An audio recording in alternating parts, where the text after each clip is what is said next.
This video is brought to you by WeGotSoccer.com, offering all the latest soccer gear at everyday low prices. Don't forget to use coupon code SR4U at checkout for 10% off any order. Hey guys, Josh from SoccerReviewsForYou.com, bringing you an unboxing plus on-feet video of the brand new Adidas Predator LZ2 in the launch color, which is gray green, black, and electricity. So I'll get the shoes out of the box, get this box out of the way, and if you guys could take a second to leave a like on the video, it would be greatly appreciated.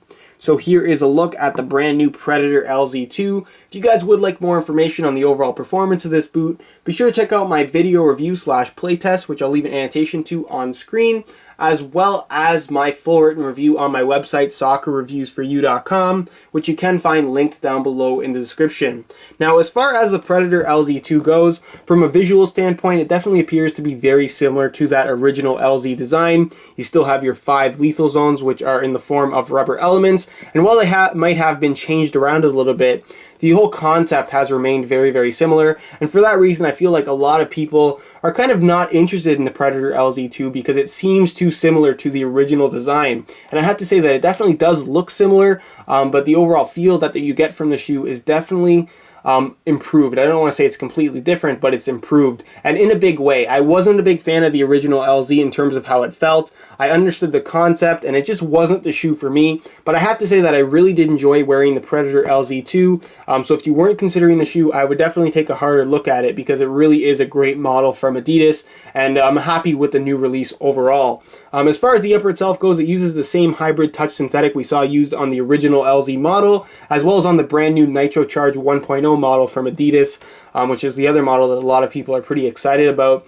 And in comparison to the original LZ, like I mentioned, it's the exact same material, but because of the redesigned elements and the overall fit of the shoe, it feels a lot softer, it feels a lot better, it feels a lot more flexible, and just overall a lot more natural than that original LZ design. And to me, that is one of the major improvements from the LZ to the LZ2. The elements themselves, you can see, are a lot less restrictive this time around. They're a little bit thinner, more flexible, and they move more naturally with the upper. So instead of kind of closing your foot inside of the shoe itself, with the rubber elements kind of restricting the upper from stretching, you don't have that restrictive feel in the LZ2, and that's really what makes it such a comfortable shoe, and it really does show off this natural softness of this hybrid touch synthetic. It's most comparable to Nike's Kangalite synthetic.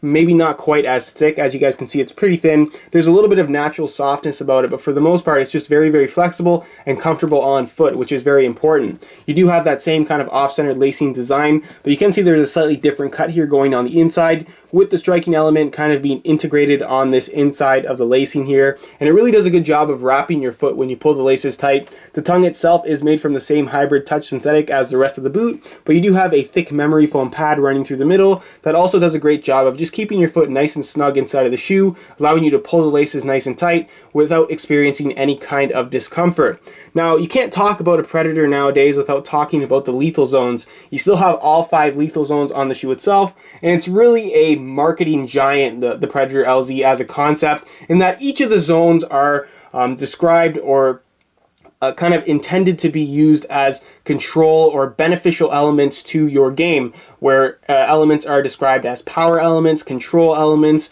dribbling elements, and again, a lot of people kind of buy into this whole marketing thing, but what you really need to take away from this is that your skills are not going to improve from wearing a Predator LZ, or any shoe for that matter. What you really need to take away from the Predator LZ2 design is that it provides a lot of extra grip on the ball. If that's for you, then you're going to love this shoe. If it's not for you, then you should probably stay away. As far as the lethal zones themselves go, you still have all 5 lethal zones on the shoe. They have been redesigned, of course. The first zone here is on the outside. It is the dribble zone. You can see it features a bit of an X pattern here, and what's new about all the zones is that none of them are flat. They're all pretty heavily textured.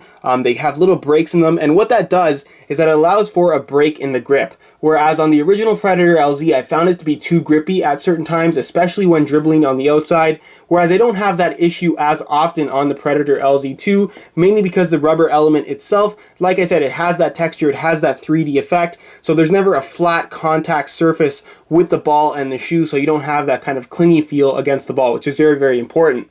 This next element you have right here, again with an X pattern, is the first touch zone, and again, I feel like this is a dramatic improvement over the original LZ. When juggling dribbling the ball in the original LZ, I had a hard time kind of feeling the softness of the synthetic upper, but on the Predator LZ2 it is a lot thinner, a lot more flexible, so the softness of the synthetic leather upper really does come through on the LZ2, and of course you do get the added grip of the element itself, and again, like I mentioned, it does feature that X pattern. Probably the most commonly used area on the shoe itself is of course the sweet spot area on the instep, and again, instead of being a flat design this time around, you can see that it does have kind of like a geometric pattern. It's not a huge amount of texture, but it's just enough to increase that break in the grip. You can see it does have a little bit of a dimpling there as well, and overall to me it's just a dramatic improvement over that original LZ. It's not a huge difference in terms of design, but it makes a really big difference in terms of how the shoe feels.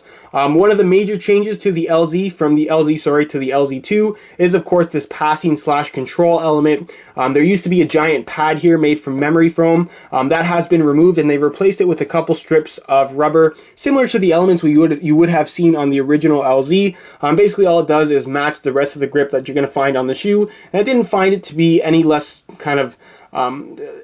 good than the original LZ memory foam pad. I feel like the memory foam pad may have added a little bit of extra bulk and just kind of decreased the quality of the fit on the shoe, whereas on the LZ2 you don't have that issue, and you just have that little bit of extra grip in exchange for a little bit of extra padding. Like I mentioned, it's not an improvement, and it's not really something that I think is a lot worse either. As far as the striking element goes, that has been completely redesigned, and it's probably one of the most unique striking elements we've ever seen on a Predator shoe. And I know it's tough to compare the Predator LZ2 to past versions of the Predator, but the design of the element itself is fairly unique in that it is kind of a geometric pattern. There is a pattern there, it's not completely random. If you guys stare at it for a second, you will see the pattern there, and it has a good amount of texture there. It raises off pretty high off the boot, and it's nice that they've glued it directly to the upper itself. It creates for very little extra bulk, and you have a very responsive feel when you strike the ball.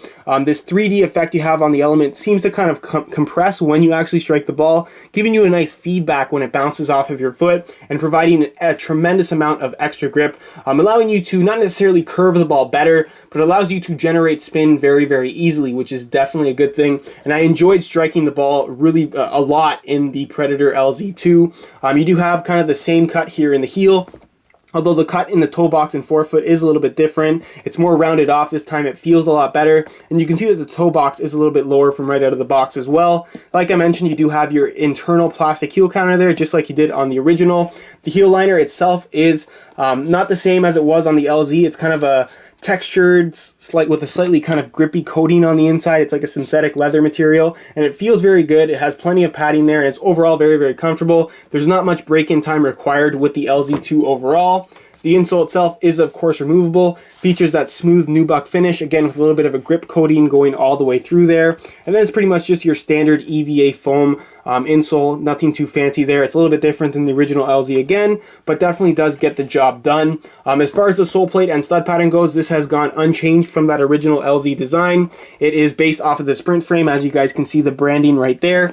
It features the exact same stud pattern we saw on the original LZ, as well as pretty much all the other models from Adidas, excluding of course the Copa Mundial. You have your triangular studs there. They provide a good combination of grip as well as maneuverability once your foot is planted, as well as nice flexibility in the forefoot. It's probably the most flexible of the sole plates available on the top end Adidas models, and of course the shoe is MyCoach compatible, which is that little lump there. So if you do have the MyCoach chip, you do have the option to put it inside of your shoe and track your stats on the go. So that's pretty much it as far as the unboxing portion of this video goes, and I move on to a quick weigh-in so you can see how lightweight these guys are. In terms of weight, the LZ and the LZ2 feel nearly identical in my opinion, both in hand and on feet. So I'm going to throw this pair on the scale for you so you can see exactly what it weighs. Keep in mind this is a brand new pair in a size 9 US. We're going to throw it on the scale, and you can see that they weigh in at 8.15 ounces. So very lightweight, all things considered. You do have all of that rubber on the upper, which does add I would assume at least an ounce worth of weight. So for the most part, it is a very lightweight construction with, of course, all those rubber elements attached to the upper. So if you are looking for a lot of extra grip and really a feel that you can't get from anything else other than the Predator LZ in a lightweight package, then the Predator LZ2 is definitely going to be something to look at for yourself. So that's pretty much it as far as the weigh-in portion of this video goes. And I'll move on to a quick on feet so you can get a better idea as to how these shoes fit and what the sizing is like. Alright, here's a look at the Predator LZ2 on feet. And from right out of the box, this is actually a very comfortable pair of shoes, all things considered. You can see how flexible the upper is from right out of the box, but give the shoes a couple hours of break-in time and you'll find that the upper stretches quite a bit considering it is a full synthetic, making for a custom and even more comfortable fit.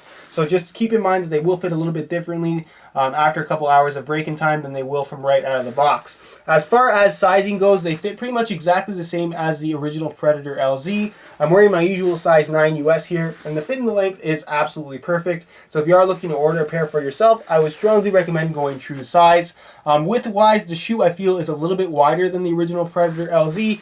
You can see that they've kind of extended the length of this instep piece of material, so it wraps the foot a little bit more nicely, especially if you do have a slightly wider foot. But again, if you have very, very wide feet, you're probably better off staying away from synthetics altogether and going into something that features a natural leather upper, just because you'll get more stretch out of the shoe and probably a more comfortable fit. So that's pretty much it as far as the on-feet section of this video, and I'll leave you to my final thoughts.